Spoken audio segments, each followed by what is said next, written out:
Panjupan. Tara tem. Ini gini? Apa gini?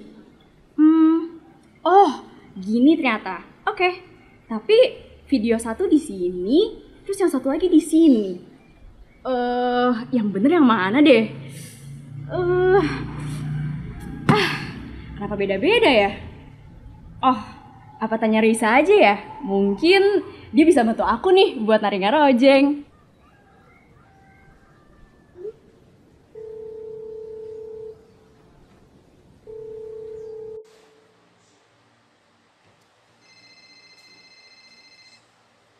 Halo Sasa. Hai Re, apa kabar? Halo, baik. Tumben kamu kalau aku kenapa? Iya Re, jadi aku mau minta tolong banget nih. Aku tuh harus ngumpulin video nari buat tugas. Tapi ya Re, sampai sekarang aku bingung banget belajarnya. Menurutmu, aku harus gimana ya? To be honest ya, sebenarnya aku juga ngerasain hal yang sama. Aku juga ada tugas kesenian, bedanya literasi aja. Gimana kalau kita tanyain masalah ini ke pelatih kita? Gimana kita tanya Tante Kris? Gimana? Boleh banget tuh. Oke ya, aku masukin Tante Kris ke video call kita ya. Oke.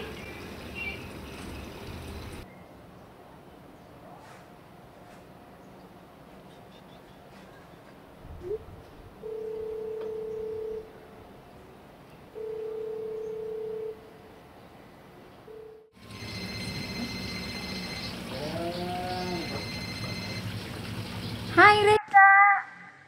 Halo Tante Kris. Baik banget. Aku di sini lagi sama Sasa nih. Tan, mau nanya-nanya nih. Coba deh diceritain, Sa. Hai Tante, apa kabar? Hai Sasa, apa kabar? Lama banget kita tidak bertemu. Baik-baik, ya nih udah lama. Tapi aku malah mau ngasih sesuatu. Nih, suatu masalah. Kenapa nih? Ini Tan. Jadi, aku tuh lagi latihan tari ngarojeng buat tugas. Tapi ya Tan, aku ngerasa gerakannya tuh belum terlalu jelas. Terus dari sumber referensi yang aku dapat, Itu gerakannya beda-beda semua. Jadi, aku bingung banget deh gerakan yang bener tuh kayak gimana. Oh gitu, ya. Kondisi yang kamu alami itu tidak hanya kalian alami saja. Ini memang sudah menjadi masalah yang harus kita pikirkan bersama. Terutama saat ini kita tuh sedang menghadapi yang namanya kebebasan digital. Jadi setiap orang boleh dan berhak mengupload apapun di dalam media sosial, terutama YouTube. Ditambah lagi kondisi pandemi itu menyebabkan kita tidak dapat bertatap muka. Sehingga pelatihannya mau tidak mau secara online ataupun melalui daring. Nah, kebetulan Tante ini sedang ada kerjasama dengan Kementerian Pendidikan dan Kebudayaan, Riset dan Teknologi terkait kegiatan fasilitasi bidang kebudayaan 2021. Dan lucunya lagi, topik yang akan diangkat itu tari ngarojeng dan kembang lambang sari. Pas banget dengan kalian. Tunggu Tan. Maaf ya aku salah. Cuman Topiknya tuh kayak cocok banget kalau kita jadiin topik Millennial Talk episode ketiga. Gimana Tan? boleh juga tuh. Jadi, kita akan bahas lebih dalam lagi dalam topik millennial talks tersebut, sehingga tidak hanya menyelesaikan masalah kalian, tapi juga bisa kita bagikan informasinya kepada masyarakat umum. bener banget Tan. Tante setuju. Kalau kayak gitu nanti manfaatnya buat ke aku doang, tapi bisa buat teman-teman aku juga. Ya. Boleh. Nanti kita janjian dulu ketemunya. Reza, diatur ya jadwalnya. Kita selesaikan dulu. Masalah penyelesaian tugas kalian. Setelah itu baru kita fokus pada kegiatan apa tadi? Millennial Talk episode ketiga. Oke, baik. Jangan lupa atur jadwalnya ya. Oke Tante, siap. Sampai ketemu. Bye-bye. Bye.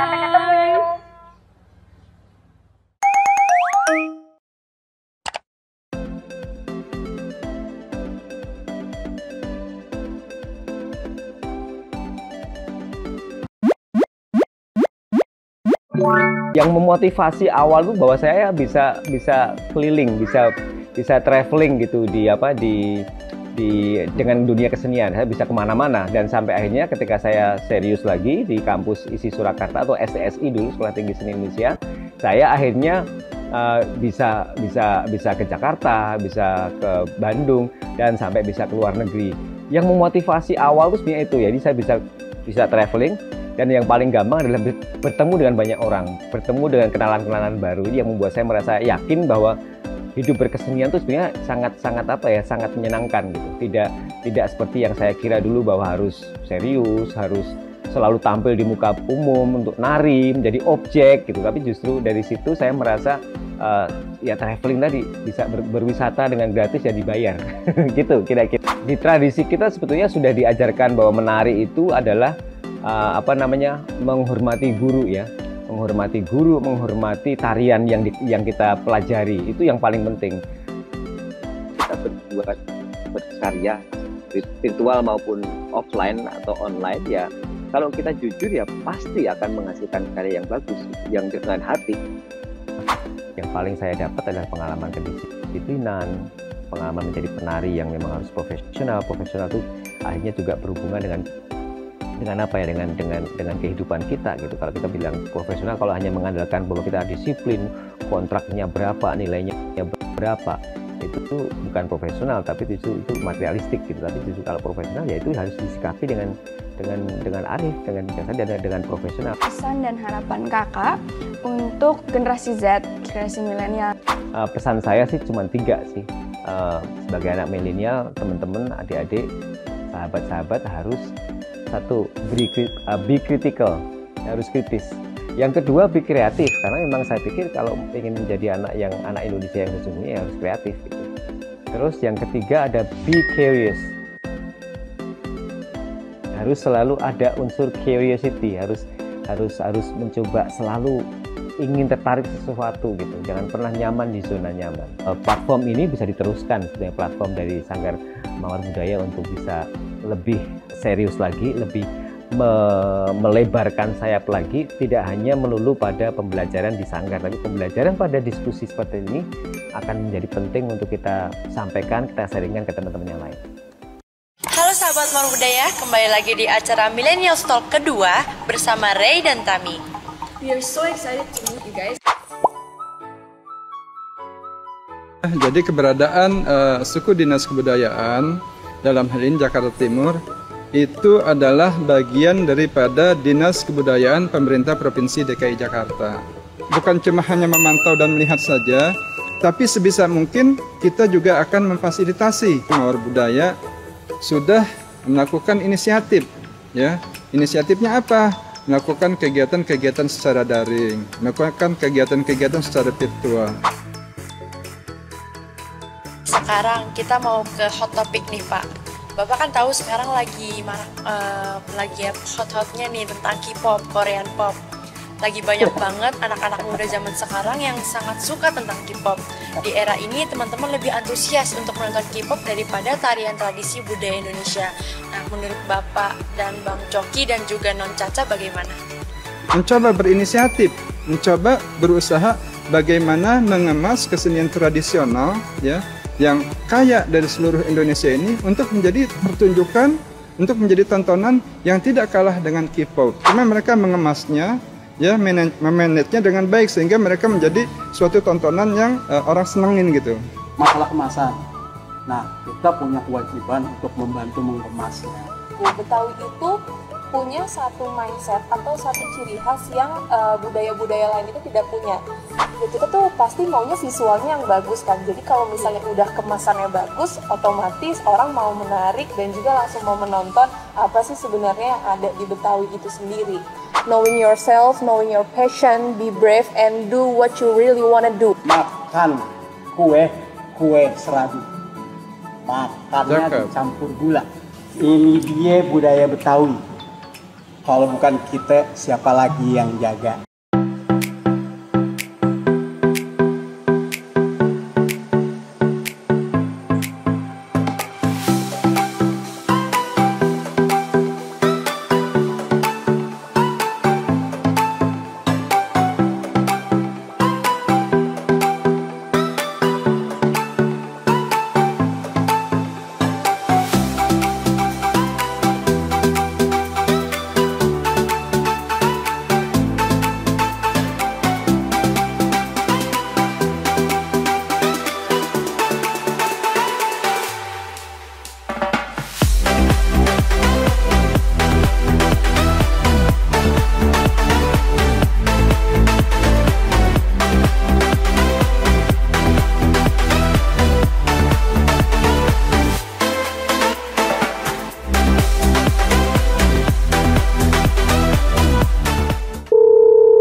kembali lagi di Millennial Talk episode ketiga bersama aku Risa.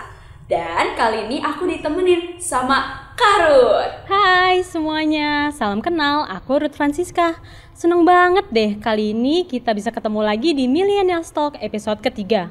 Nah, tadi kita sudah sama-sama menyaksikan cuplikan-cuplikan yang menarik dari episode pertama dan kedua ya, Rey? Iya dong, Kak. Pas Millennial Talk pertama, kita berbincang-bincang sama Kak Eko PC. Di situ, kita membahas bahwa suatu kesenian tari itu artinya kita menghargai guru dan karya tarinya. Bener banget nih, Rey. Dan pada episode kedua, kita diberikan kesempatan untuk berbincang langsung bersama Bapak Hasanuddin, selaku Kepala Suku Dinas Kebudayaan Kota Administrasi Jakarta Timur. Bersama para pelaku seni juga loh waktu itu. Di mana kita membahas para generasi penerus yang harus melestarikan dan mempertahankan seni budaya Indonesia, khususnya budaya Betawi nih. Setuju banget, Kak. Nah, di era digital sekarang ternyata udah mudah banget untuk kita mengakses konten-konten kesenian. Kita bisa belajar banyak hal dari situ. Namun sangat disayangkan ya, Kak, jika beberapa media yang kita dapatkan itu tidak original dan sudah mulai bergeser. Iya kan, Kak? Bener banget nih. Maka dari itu, pada kesempatan kali ini kita akan membahas mengenai pergeseran makna dan gerak tari Betawi. Karut, aku excited banget loh. Kita mau mulai Millennial Talk episode ketiga kali ini. Bener banget nih, aku juga udah gak sabar. Oh ya, sebagai tambahan informasi, program acara ini tentunya sudah mengikuti standar protokol kesehatan. Teman-teman di rumah, jangan lupa untuk tetap melakukan 5M ya. Jangan lupa to give a like, comment, and subscribe to Mawar Budaya YouTube channel yang tombol merah di bawah. Nah, sebelum kita mulai, yuk kita saksikan sambutan dari Bapak Irwan Henry Wardana selaku Kepala Dinas Kebudayaan Provinsi DKI Jakarta. Kawan-kawan semua, khususnya sahabat Sanggar Mawar Budaya. Saya Iwan Henry Wardana, Kepala Dinas Kebudayaan Provinsi DKI Jakarta. Pada kesempatan yang baik ini, izinkan saya menyampaikan beberapa informasi terkait dengan topik yang akan dibahas oleh kawan-kawan sekalian, khususnya yang berkaitan dengan upaya-upaya pelestarian tarian di DKI Jakarta. Bukti-bukti pertama adalah satu, berkaitan dengan data dari Kementerian Pariwisata dan Ekonomi Kreatif, menunjukkan bahwa pelaku seni budaya, pegiat seni budaya mengalami dampak terbanyak akibat pandemi COVID-19 ini, di mana pekerjaan-pekerjaan mereka, sumber-sumber penghidupan mereka untuk menjalankan kehidupan mereka sehari-hari sangat berpengaruh akibat kondisi masa pandemi COVID-19 ini. Artinya apa? Berpengaruh terhadap tingkat pekerjaan, produktivitas kerja, dan juga tingkat pengangguran yang ada di Indonesia. Data kedua adalah berkaitan dengan jenis-jenis tarian yang ada di DKI Jakarta. Berdasarkan buku Jakarta dalam angka tahun 2020, sebanyak hanya 61% jenis-jenis tarian yang terpelihara. Sisanya sebanyak 39% jenis-jenis tarian itu kurang terpelihara, bahkan tidak terpelihara, bahkan terancam punah. Sebuah tantangan buat kita semua, khususnya para generasi muda, untuk mempertahankan, melestarikan, namun juga mengembangkannya. Karena masa pandemi COVID-19 ini sangat berpengaruh terhadap kegiatan seni budaya. Semua kegiatan yang berkumpul dan menimbulkan kerumunan dibatasi, bahkan dihentikan. Tantangan-tantangan seperti ini tentu saja dibutuhkan sebuah semangat, keteguhan hati, untuk berupaya mempertahankan, menjaga, dan melestarikan apa yang disebut dengan seni budaya. Topik yang akan dibahas tentunya akan menarik sekali apabila kita semua berupaya untuk mencari titik temu. Saya ingin berpendapat bahwa pola adaptabilitas dan fleksibilitas di masa pandemi COVID-19 ini sangat dibutuhkan untuk mencari pengembangan-pengembangan baru ide kreativitas yang orisinil untuk berupaya seni budaya tetap bisa terjaga tanpa harus meninggalkan tradisi dan pakem-pakem yang ada. Kawan-kawan semua, saya ingin sampaikan kembali hal-hal yang berkaitan dengan kegiatan yang akan dibahas pada kali ini. Tapi akan lebih menarik bila kawan-kawan semua bisa memahaminya, mencari tahu dengan pembahasan yang lebih detail.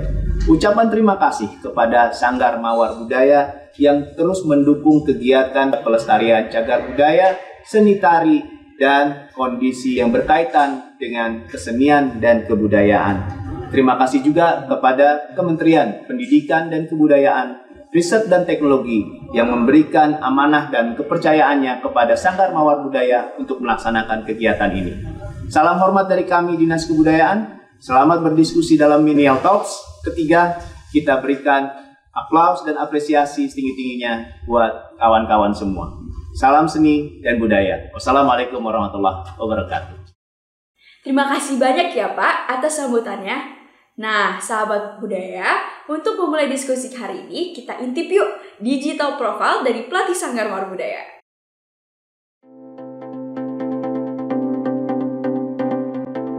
Ibu Christina Binol lahir di Jambi 23 Desember 1970. Sejak umur 5 tahun, berlatih menari karena tertarik melihat kakaknya berlatih tari tradisional Bali. Beliau bergabung di Sanggar Tari Taruna Mekar asuhan almarhum Bapak Ketut Sudarma. Kemudian berlanjut berguru kepada Ibu Wiwi Widiastuti, Ibu Eli Delutan, Ibu Ni Ketut Sukarni, dan Ibu Retno Maruti. Hingga saat ini di Patneswara. Beliau adalah seorang arsitek lulusan Universitas Indonesia. Sempat 20 tahun berkarir sebagai arsitek perbankan sebelum memutuskan untuk berkarir secara mandiri. Menari adalah hobi yang tak pernah terpisah dari perjalanan hidupnya, baik saat menuntut ilmu hingga berkarir di dunia kerja. Oleh karenanya, di tengah rutinitas sehari-hari sejak tahun 2000, beliau sudah berkarya melalui Tari Kenang Merah mewakili Provinsi DKI dalam ajang Parade Tari Nusantara Taman Mini Indonesia Indah.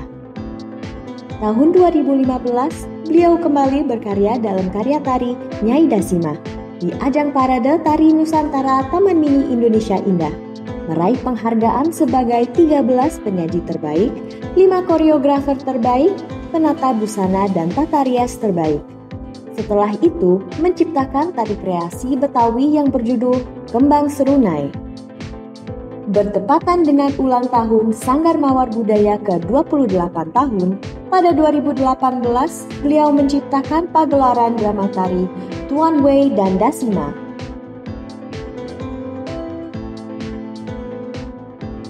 Pada tahun 2019, beliau dipercaya untuk menciptakan karya tari Jawara Syah Bandar di ajang Parade Tari Nusantara Taman Mini Indonesia Indah, meraih penghargaan juara umum, penyaji unggulan, penata tari unggulan, penata rias dan busana unggulan, penata tari terbaik, penata rias dan busana terbaik, penyaji terbaik antar wilayah eksotika Jawa dan Bali. Dengan rasa kecintaan dan keseriusan beliau di dalam dunia pendidikan dan pelatihan tari, saat ini beliau fokus sebagai pimpinan dan pelatih Sanggar Mawar Budaya, terutama di masa pandemi ini. Bagaimana kita harus berusaha berjuang untuk tetap kreatif dan berkarya.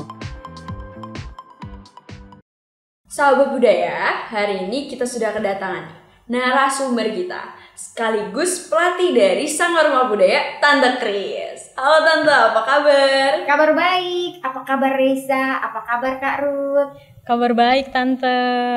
Nah Tante Kris, kemarin kita sempat buat survei nih untuk mengetahui insight dari sahabat pencinta seni tari dalam mempelajari tari di kondisi saat ini. Dan ternyata beberapa dari mereka merasakan kesulitan nih Tante, belajar menari secara online. Salah satu contohnya tari ngarojeng. Sebagai pelatih, bagaimana sih tanggapan Tante mengenai berkegiatan kesenian melalui media online?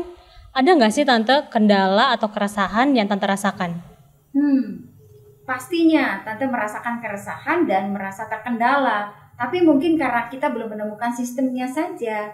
di mana selama pandemi ini Mawar Budaya melakukan pelatihan secara online, tetapi dirasa tidak efektif karena satu, ada kendala daripada jaringan, kendala juga daripada perangkat, kemudian juga kuota, bahkan screen yang kecil itu kami menjadikan pembelajaran atau pelatihan tersebut tidak maksimal.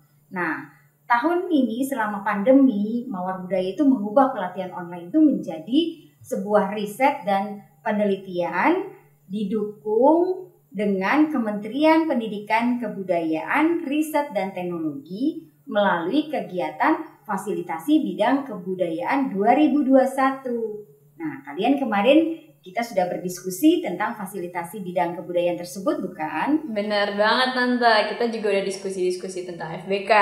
Jadi aku izin share screen ya video kemarin.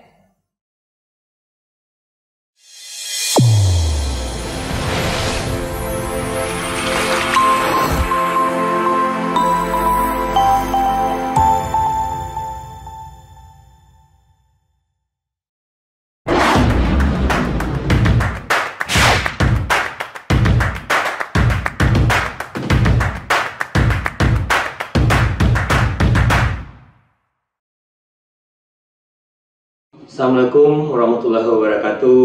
Salam budaya. Seperti kita ketahui, Indonesia adalah negara yang kaya akan budaya. Potensi dan keragam budaya tersebut tersebar luas di wilayah Indonesia, dan tentunya ini merupakan kekayaan yang tidak ternilai harganya, sekaligus sebagai berkat persatuan dan kesatuan bangsa serta menjadi ciri khas bangsa kita. Keluarnya Undang-Undang Nomor 5 Tahun 2017 tentang Pemujaan Kebudayaan telah memandu kita dalam mengelola keragaman budaya dimaksud.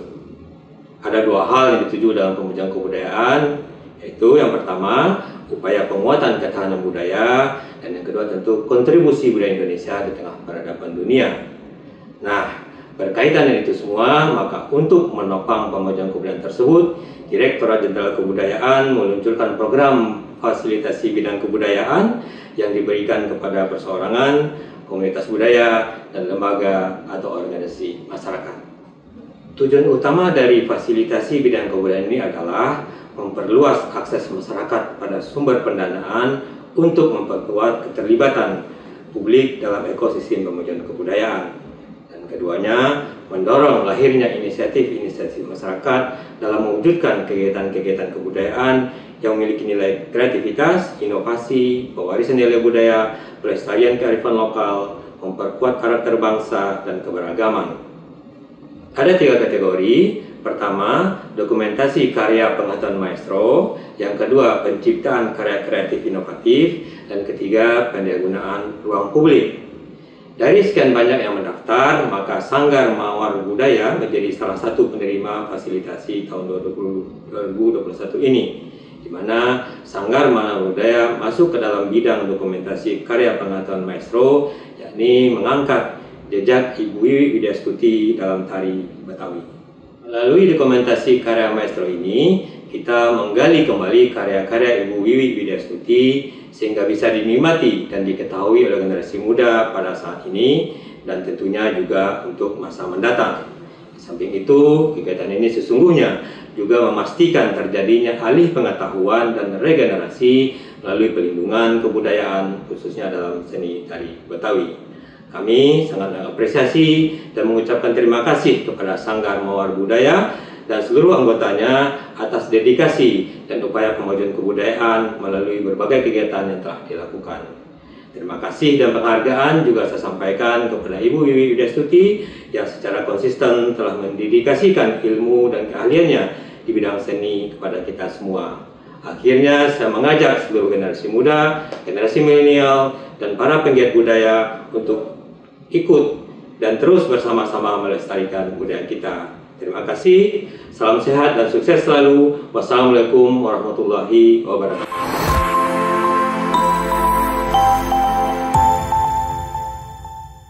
Wah Rey, ternyata program fasilitasi bidang kebudayaan ini menjadi titipan untuk kita nih generasi muda.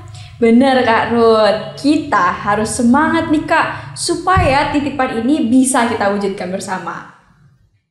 Nah, Tante juga ikut nitip dengan kalian. Karena di era kebebasan digital saat ini, kita dihadapkan suatu situasi di mana setiap orang ataupun siapapun memiliki hak untuk mengupload materi-materi di media sosial. Nah, untuk itu Tante titip kalian harus bijaksana dalam mengusung suatu materi di dalam media digital. Nah, satu lagi, Risa dan Ruth, kita wajib bersyukur karena Mawar Budaya melalui kegiatan fasilitasi bidang kebudayaan didukung oleh Kementerian Pendidikan, Kebudayaan, Riset dan Teknologi untuk melakukan riset dan penelitian tentang kesenian tari Betawi.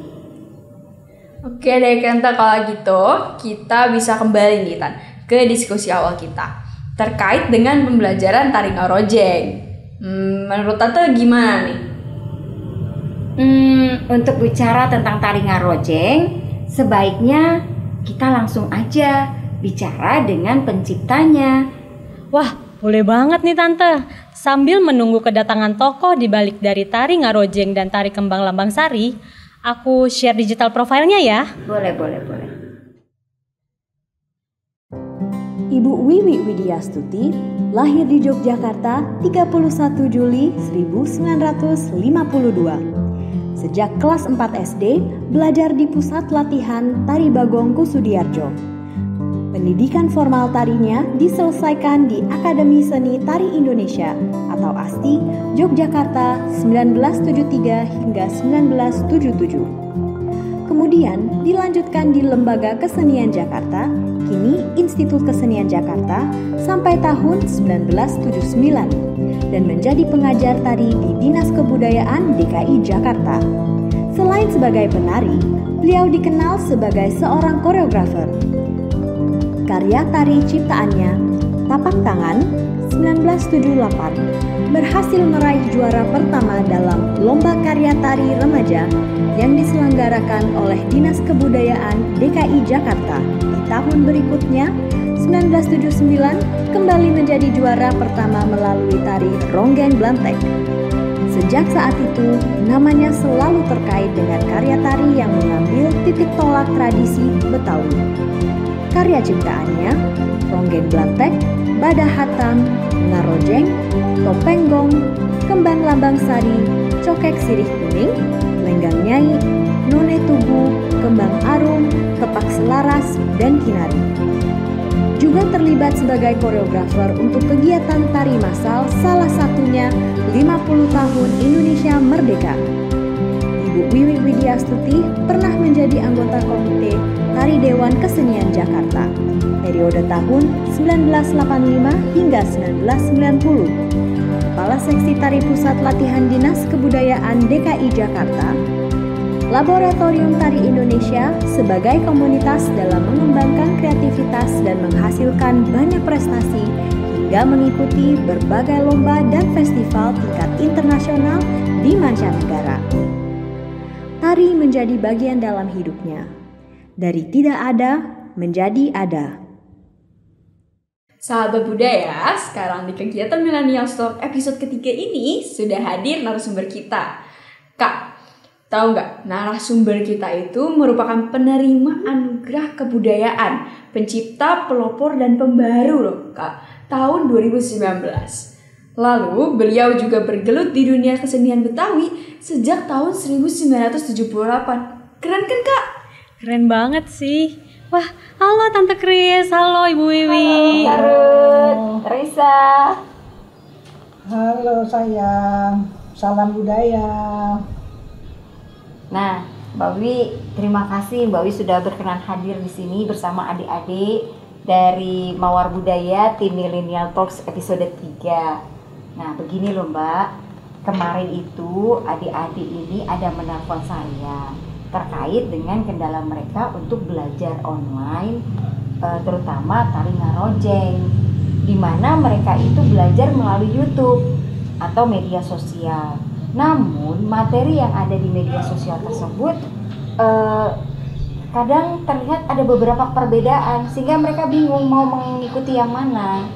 Jadi mungkin Mbak Wi kan juga tahu bahwa saya sudah merupakan penari ngarojeng yang pertama. Saya juga prihatin dan gelisah karena saya melihat beberapa terjadi pergeseran daripada gerak tersebut. Nah, hal ini juga berdampak pada pola pembelajaran di mana kita harus menghadapi secara online atau daring terkait dengan pandemi ini. Sehingga kadang orisinal gerak dan maknanya itu sendiri tidak ditangkap oleh mereka. Nah, menurut Mbak Wi bagaimana, Mbak? Waduh, kalau menurut saya Mbak Grace, saya juga sebenarnya ikut prihatin, tapi harus kita hadapi dan harus kita sikapi. Untuk menyikapinya adalah 50% kita usahakan untuk tetap tatap muka dan 50% baru sistem online. Hibrid berarti ya Mbak ya? Nah, itu memang kendalanya pasti akan berdampak kepada distorsi nilai daripada karya tari itu sendiri. Tapi walaupun bagaimana juga, saya berharap Mawar Budaya mempunyai sistem teknik mensiasati bagaimana yang harus kita lakukan. Ya, kita harus melakukannya dengan sistem seperti apa. Mudah-mudahan pandemi ini juga berakhir dan bisa kita lakukan tatap muka tidak hanya 50%, tapi bisa 75% atau bahkan 80%, kemudian yang selebihnya online untuk pemberitahuan tentang makna-makna. Tapi kalau untuk desain-desain motif gerak, sebaiknya harus tatap muka.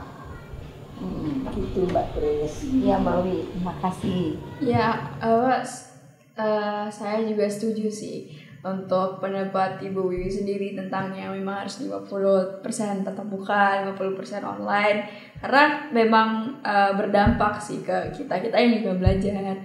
Dan juga Bu, kemarin kita juga udah melakukan survei dan memang teman-teman kita itu 98,5% ternyata lebih banyak lagi tuh responden kita ternyata lebih suka sama tatap muka juga dibandingkan dengan media lain. Makanya mereka banyak mengalami kesulitan karena mereka bingung sama gerakan-gerakan yang beda-beda. Iya kan Karut? Iya benar banget. Berarti Bu, efektifnya ini untuk sementara waktu 50% daring dan 50% luring ya Bu? Berarti kita Mawar Budaya harus beradaptasi dengan sistem pembelajarannya. Kita mungkin akan menerapkan dan kita akan mengatur struktur daripada pembelajaran itu bagaimana. Lanjut lagi ke pertanyaan selanjutnya dari saya ya Bu Wiwi. Kan sahabat-sahabat Mawar Budaya ini udah tahu nih tentang Ibu ya kan. Mereka juga sudah mengenal Ibu nih. Saya rasanya tuh mereka pasti udah kenal Ibu sebagai pencipta tari Betawi. Dan karya Ibu juga udah banyak banget. Nah boleh dong diceritain sedikit gitu tentang makna tarian-tariannya, khususnya tuh di tari Kembang Lambang Sari sama di Ngarojeng. Oke. Untuk tari Ngarojeng ya, sebenarnya tari Ngarojeng itu sinopsisnya adalah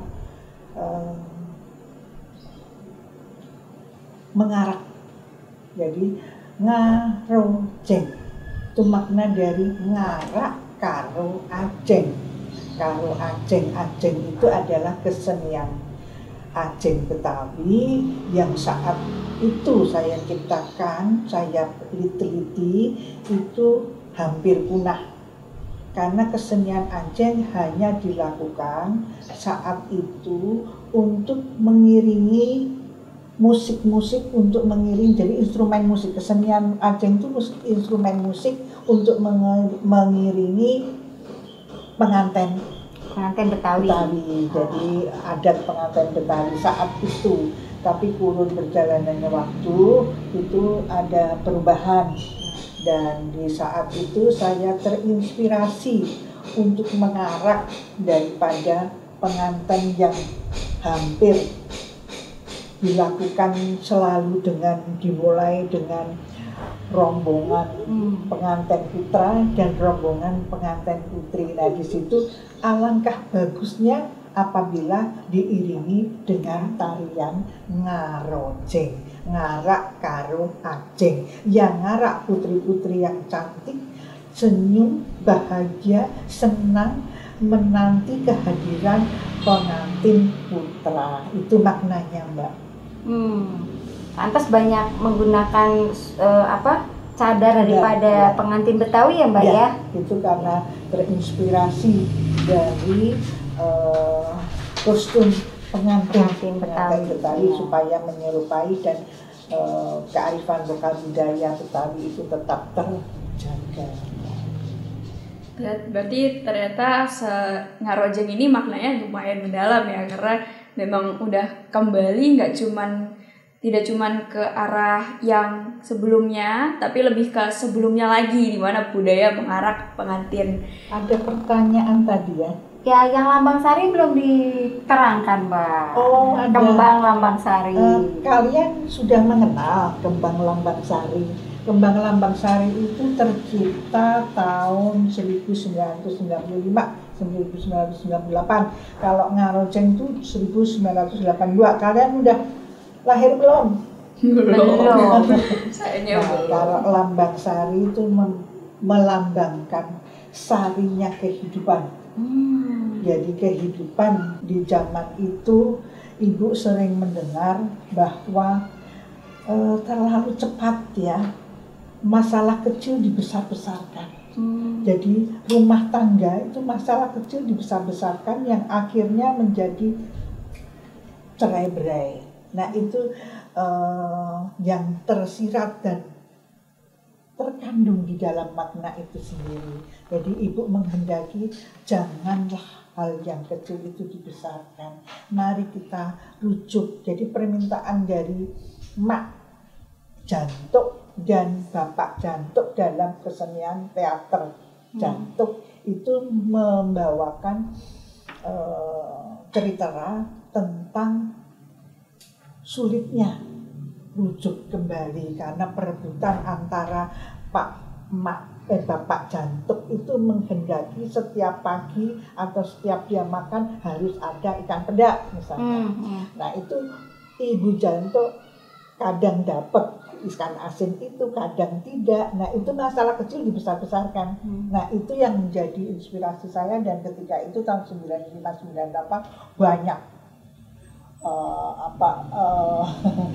banyak terjadi peristiwa itu ya, Mbak Lia. Terjadi peristiwa itu akhirnya tersirat Kembang Lambang Sari itu yang di dalamnya adalah maknanya seperti itu.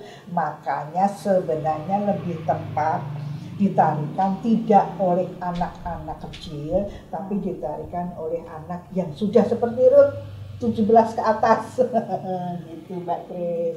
Saya baru dengar tuh, Mbak. Saya pikir namanya Kembang Lambang Sari itu adalah ya sebuah kembang yang indah, kemudian ada sarinya.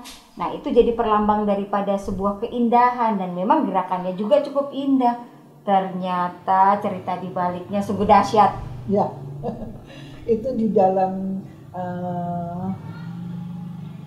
musiknya ada semacam lolong-lolongan. Tolong dari awal, tolong itu melolong supaya ayolah jangan menjadi permasalahan, jangan kalian perdebatkan, kalau bisa rujuk kembali.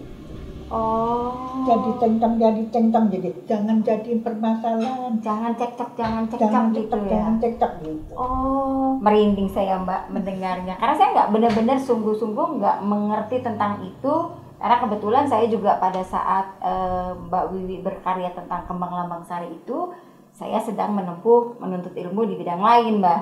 Jadi ini benar-benar suatu informasi yang baru untuk saya, dan mudah-mudahan juga menjadi pemahaman bagi ya generasi muda nantinya.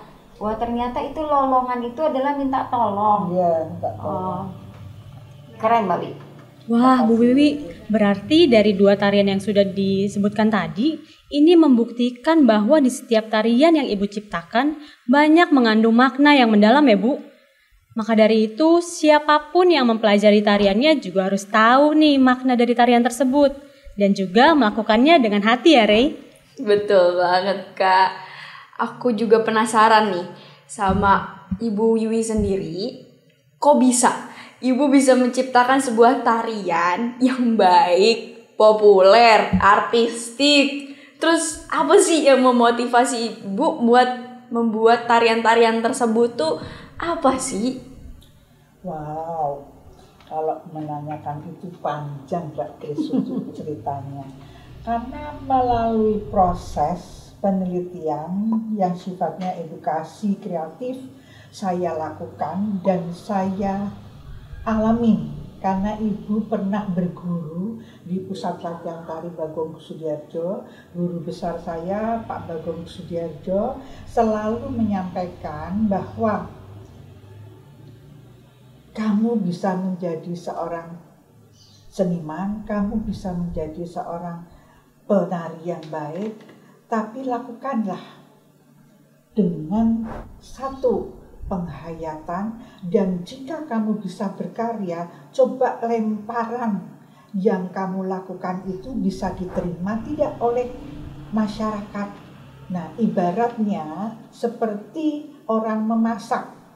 Kan kita kalau masak resepnya sama, tapi satu sama lain itu kita berbeda. Ada intuisi yang kita dan kau dan kamu itu diberikan oleh Tuhan, oleh Allah yang Maha Esa, bahwa kita berbeda. Dan itu yang membedakan. Yang membedakan antara satu dengan yang lainnya, itu yang menyebabkan akhirnya bisa berbuat proses itu. Tapi yang harus diingat adalah proses melalui edukasi yang penelitian yang benar ke tempat-tempat misalnya di mana kita harus melakukannya. Misalnya kita untuk Betawi, ya kita harus melalui penelitian ke kearifan budaya setempat, ya, di mana bumi ya, ijak, disitulah kita langit kita junjung, itu Ibu. Nah, yang harus kita lakukan adalah demikian. Dan yang perlu juga mungkin menjadikan populer itu ya karena saya selalu melihat pada zamannya.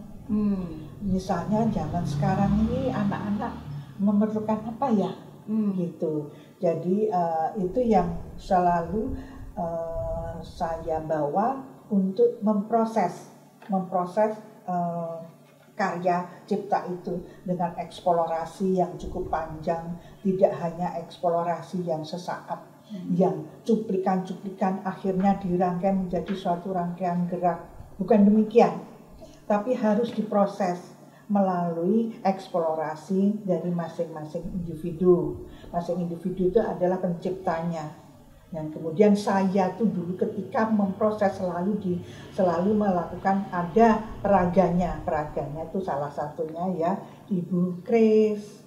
Ya, saya memproses itu tidak hanya dengan proses yang sesaat, tapi harus dilakukan terus-menerus.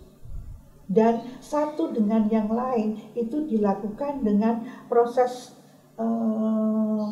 penghayatan apa ya Mbak, yang kita harus antara satu dengan kedua motif kemudian dirangkai, itu ada transisi. Apabila transisi itu dirasa kurang pas, ya jangan diteruskan, gitu loh. Jadi kalau misalnya kita memasak, kita sudah dikasih bumbu A, B, C, D, macam-macam bumbu, ada bawang merah, bawang putih, ada cabai, ada udah diramu, tapi ada hal yang kita harus rasakan.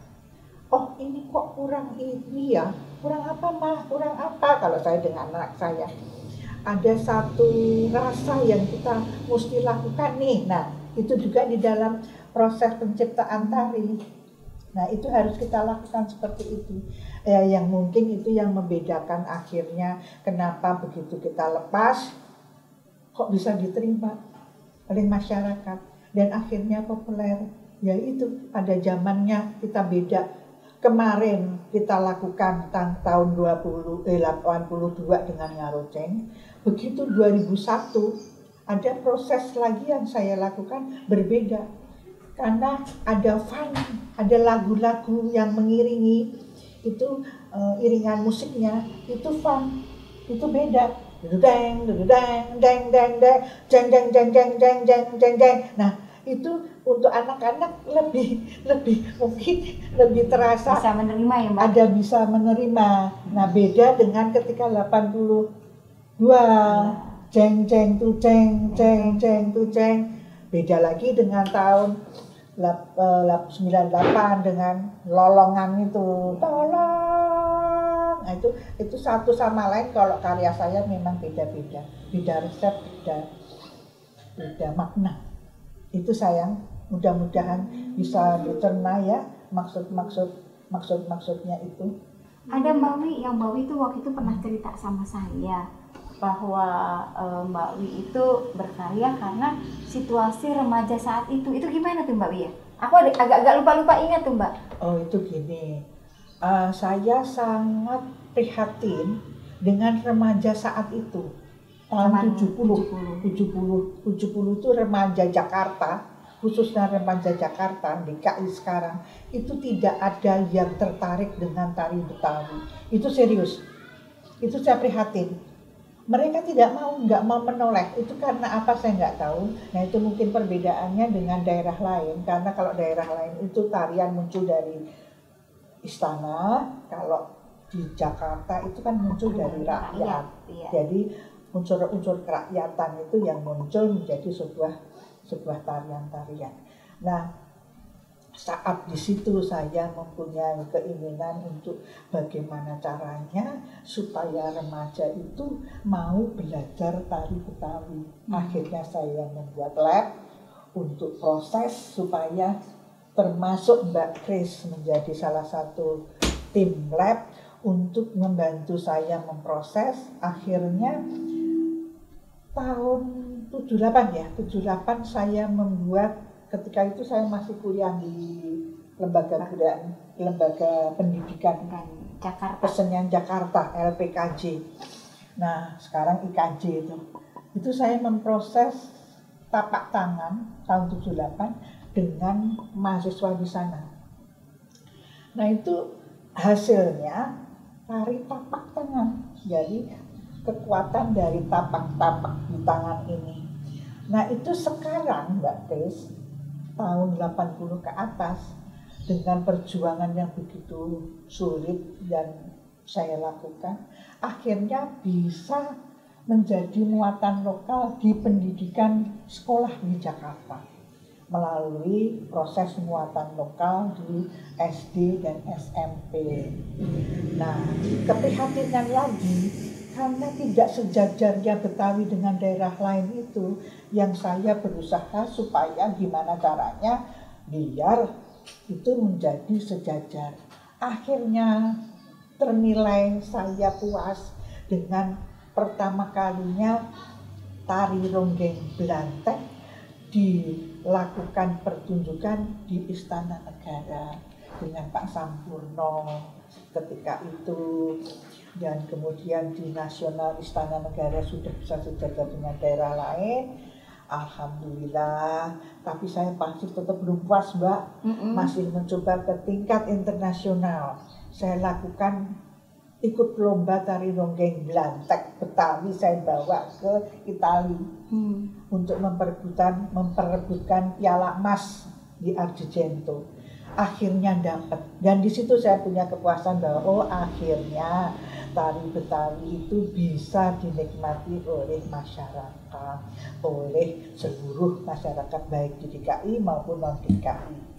Dan yang saya tahu sekarang ada regenerasi dari sanggar-sanggar, terutama melalui mawar budaya. Aduh, aku juga tersentuh sih. Jadi karena aku juga bisa mempelajari tarian ibu, jadi aku juga senang bisa tahu maknanya, bisa tahu jalan cerita prosesnya ibu sendiri sampai sebuah tarian itu tuh bisa jadi populer. Kan meluruskan aja yang tadi ya. Berarti ibu sendiri juga udah harus pertama-tama tuh tarian Betawi kan datangnya dari rakyat, terus harus melihat zaman supaya bisa populer ya kan. Dan lalu juga melalui proses yang panjang dan rumit, di mana ibu juga melalui masalah, di mana dulu tuh tahun 70 ada yang nggak tertarik sama Betawi. Nah terus lanjut lagi, di mana ibu juga kembali terus membuat tarian-tarian tersebut. Jadi akhirnya bisa sampai ke Italia. Itu inspiratif sih, bener-bener inspiratif sekali. Iya nih Bu Wiwi, saya juga sempat membaca salah satu tarian ibu yang paling banyak ditarikan di Indonesia bahkan sampai ke luar negeri, yaitu tari Lenggang Nyai. Ini tuh sangat populer banget ya Bu di kalangan masyarakat luas. Ya, Mbak Wi, saya juga punya satu pertanyaan nih. Boleh kan ya bertanya ya? Nah, Mbak Wi ini kan asli Yogyakarta. Kemudian Mbak Wi kok bisa tertarik gitu untuk mengembangkan, menggali dan meriset daripada tari Betawi ini sendiri. Apa sih Mbak yang menarik hati Mbak Wiwi? Sebenarnya kalau yang menarik itu saya lebih banyak cenderung didorong oleh suami sendiri. Jadi suami saya yang mendorong untuk kamu tuh kan sekarang berdiri di atas bumi Betawi. Coba kamu lihat Betawi itu. Jangan kamu abaikan kearifan lokal budaya yang ada di lingkungan kalian ini. Dan kebetulan ketika saya di Jakarta, saya terus ke LPKJ kan, ketemu Bu Yulianti Parani. Bu Yulianti Parani yang membantu kami untuk coba Wi, dan Pak Haji Damais, budayawan kita. Coba Wi, dari tidak ada menjadi ada, kamu harus bisa. Aduh, dari tidak ada. Saya melakukan temu bicara dengan para seniman di Jakarta. Saya temukan semuanya. Kebetulan waktu itu ada pusat pengembangan kesenian di Jakarta. Saya berkumpul, saya temukan. Kemudian saya ingin mengetahui banyak. Dan di situ baru saya tahu bahwa ternyata dari kesederhanaan yang harus saya lakukan, dari tidak ada menjadi ada, dalam kesederhanaan, dari belum ada menjadi ada, itu yang akhirnya mempelopori sekarang menjadi bermacam-macam yang dilakukan oleh anak-anak muda sekarang. Itu Mbak. Berarti nyambung dengan Mbak Wi tadi bilang, di mana bumi dipijak, di situ langit dijunjung. Ya. Hebat sekali Mbak Wiwi pemikirannya. Dan sejak itu Mbak, saya selalu berbuat untuk karya Betawi. Saya tidak menoleh untuk karya yang lain. Padahal saya orang Jogja. Ya. Yang orang Jogja asli, orang Jogja di sana juga, loh kenapa kok Bu Wiwi bukannya mengembangkan kesenian Jawa, tapi kok malah Jogja? Malah Jakarta. Kok malah Jakarta, malah Betawi, padahal Betawi itu kan muncul dari rakyat. Ya. Itu yang menjadikan saya termotivasi dan dukungan besar dari lingkungan di rumah, dan akhirnya saya berangkat dari hal yang tidak ada menjadi ada dan harus ada dan harus bisa. Itu yang saya lakukan. Ya. Nah iya nih Bu Wiwi, kemarin juga kita sempat mengadakan kuesioner ya Bu. Berdasarkan dari kuesioner yang ini, sebagian besar dari responden kita sebenarnya tahu siapa pencipta tariannya. Tapi pada kenyataannya masih ada nih Bu, beberapa yang tidak tahu bahwa penciptanya itu sebenarnya tuh ibu gitu. Nah, ya betul. Malah bahkan ada yang melakukan tutorial loh Mbak. Oh iya Mbak? Ya, tutorial Lenggang Nyai. Aduh, tapi saya nggak kenal itu siapa dia. Tapi bener nggak Mbak? Iya bener, saya maksudnya tariannya bener nggak melakukannya? Saya karena tidak ada izin ke saya ya, padahal mungkin saya ya tidak keberatan. Tapi ada kalanya faktor kehormatan atau faktor penghargaan itu dilakukan dari seperti ini ya, seperti Mbak Kris melakukan seperti ini kan saya mendapat kebahagiaan, keindahan rasa bahagianya mungkin bisa dari bawah sampai ujung kepala itu menjadi gembira sekali ya. Semua itu saya lakukan dengan rasa yang keberatan sih keberatan, karena kenapa ya nggak cuma izin ngomong aja kok enggak ya. Tapi itu saya lakukan dengan ibaratnya saya melakukan sesuai dengan keinginan saya untuk nilai ibadah yang saya lakukan. Semua saya melangkah itu anggap saja nilai ibadah saya. Mudah-mudahan semua anak-anakku semuanya seperti kalian juga nantinya juga bisa beruntung selalu melakukan dengan bentuk yang selalu dengan etika tuh Mbak.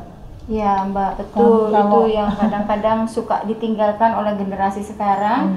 Bagaimana mereka mengapresiasi kepada kreator dan juga bagaimana mereka itu istilahnya menghargai dengan beretika yang baik. Sebenarnya bukan kita minta materi ataupun penghormatan ya Mbak Wi ya, atau royalti ya apalagi. Betul. Jadi pokoknya cukup dengan ya Mbak Wi, saya mohon izin seandainya ini ya semacam. Setuju banget Mbak Wi, setuju. Ya makanya saya di sini juga mengucapkan terima kasih nih Mbak, dan merasa beruntung banget bahwa kita bisa mengikuti, kita bisa berbincang untuk menggali lebih dalam lagi dengan tarian Ngarojeng dan Kembang Lambang Sari ini, di mana kegiatan ini tuh tidak akan mungkin terlaksana Mbak Wi kalau tidak ada perhatian dan peran daripada pemerintah melalui Kementerian Pendidikan, Kebudayaan, Riset dan Teknologi. Betul. Nah, memang difasilitasi melalui kegiatan fasilitasi bidang kebudayaan.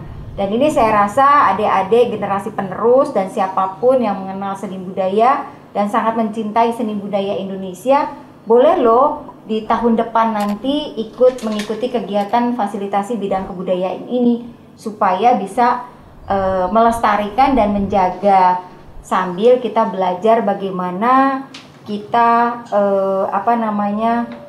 mengapresiasi semua kasanah atau akar budaya lokal. Begitu Mbak Wi. Ya, itulah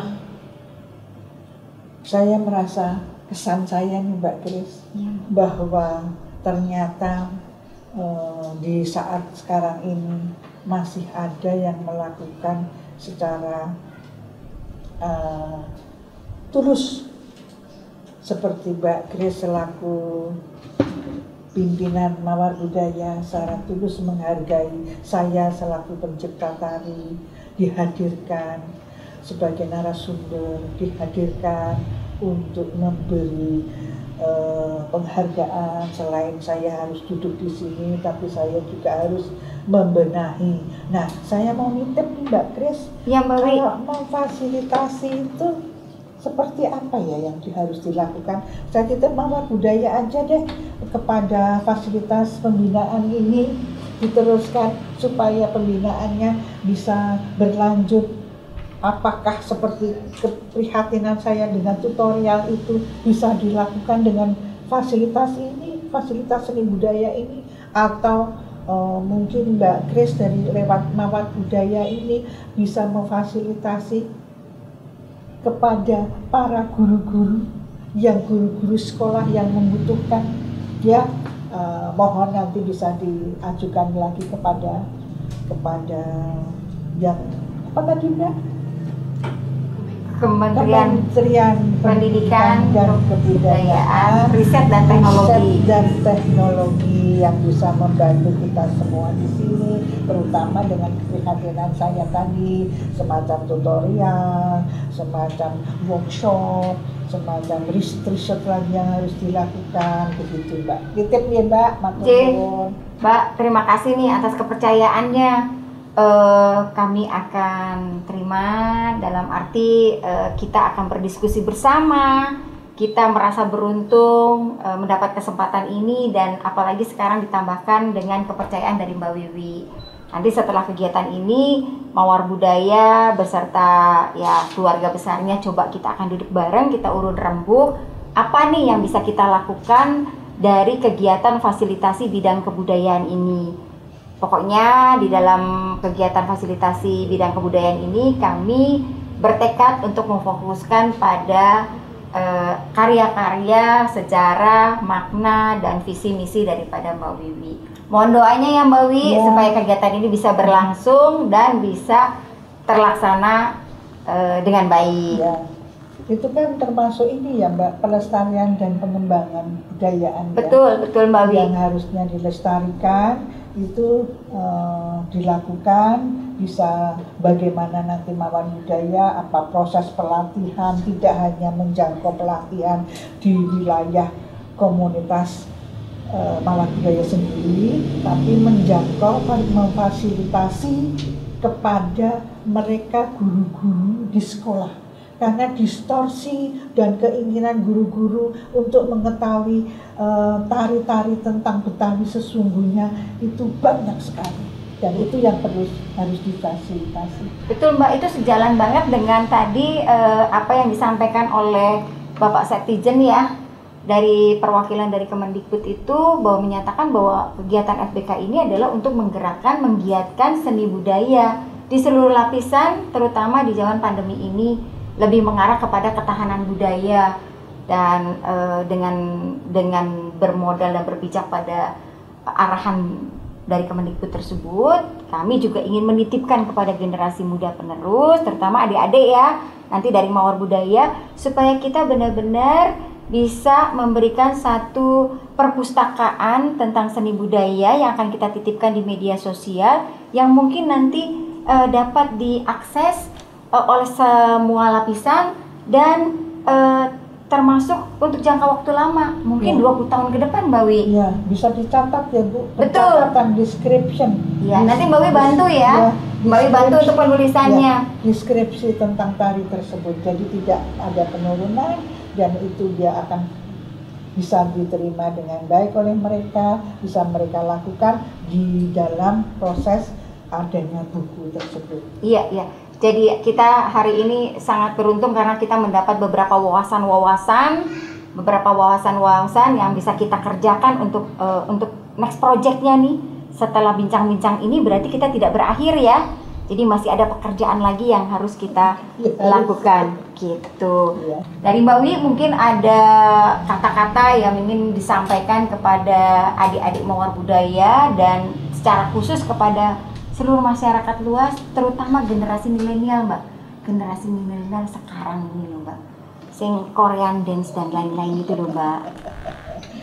Mari anak-anakku sekalian, terutama anak-anak yang ada di Nusantara, khususnya komunitas di Mawar Budaya, mari kita tidak harus melihat dari dunia luar, tapi kearifan lokal budaya di lingkungan kita itu masih banyak yang bisa dicupcing-cupcingkan ya. Anak-anak milenial sekarang itu kan senengannya tung itu bisa diekspos dengan berbagai macam hal ya. Anak-anakku sekalian, terima kasih, mudah-mudahan kalian bisa menerima lagi dengan sistem tutorial atau dengan sistem daring luring pokoknya Mbak ya. Ya, macam-macam itu yang harus dilakukan, tapi harus sesuai dengan standar yang harus dilakukan dan dilakukan sesuai dengan arahan dari proses penciptanya itu sendiri. Amin. Baik Bu, terima kasih banyak untuk pesan-pesannya. Juga aku ingin menyimpulkan nih, to make our conclusion for the day, bahwa pertama, untuk membuat tarian yang populer, yang diingat dan banyak ditarikan masyarakat di luar, pertama itu harus melewati proses yang panjang, karena kan banyak banget yang harus kita pikirkan kan dalam sebuah tarian, mulai dari makna, gerakan, musik, Juga kuncinya juga untuk membuat tarian yang sangat populer itu harus mengikuti zaman. Kalau kita bilang ya going with the trend gitu, supaya makin populer gitu kan. Lalu lanjut lagi bahwa ibu juga memberikan pesan ke kita untuk selalu mengingat di mana tanah dipijak, disitulah langit dijunjung. Di mana kita harus selalu ingat untuk dengan budaya kita. Kalau ibu kan lebih ke arah, saya lagi ada di tanah Jakarta, saya akan mengembangkan Betawi. Nah kalau untuk kita lebih ke arah, karena saya ada di Indonesia, saya lahir di Indonesia, saya harus mengembangkan dan melestarikan budaya Indonesia. Karena hal ini juga tentu harus didukung oleh appreciating our creators, di mana mereka lah sebenarnya kunci to make our beautiful Indonesian culture sekarang, di mana kalau nggak ada our creators itu, kita nggak ada budaya kita. Dan itu yang juga kita harus ingat-ingat, to always appreciate our creators. Juga terakhir bahwa kita juga harus terus mengembangkan kan, dari pesan terakhir Bu Wiwi sendiri, always explore, always create, always do something for our culture, supaya culture kita ini tidak akan kalah sama culture di luar gitu. Setuju banget nih Ray. Nah, terima kasih banyak ya Ibu Wiwi, untuk Tante Kris juga atas waktunya. Luar biasa banget nih hari ini, karena spesial banget kita dapetin wawasan yang susah banget ditemuin di luar sana. Nah, tentunya sebagai realisasi Millennial Talk episode ketiga ini, jangan lupa untuk saksikan program-program Mawar Budaya bersama fasilitasi bidang kebudayaan. Thank you so much for our viewers, para sahabat budaya yang sudah menyaksikan Millennial Talk episode ketiga kali ini. Don't forget to give a like, comment, subscribe to our channel Mawar Budaya, and follow our Instagram @Sanggar Mawar Budaya. Thank you so much for watching. See you on our next video. Salam sehat, salam budaya.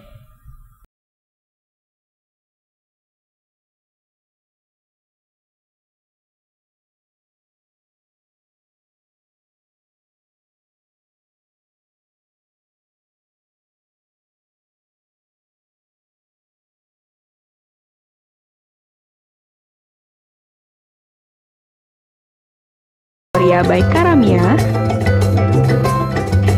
Dan juga tentunya terima kasih kepada tim Millennial Talk dan manajemen Mawar Budaya.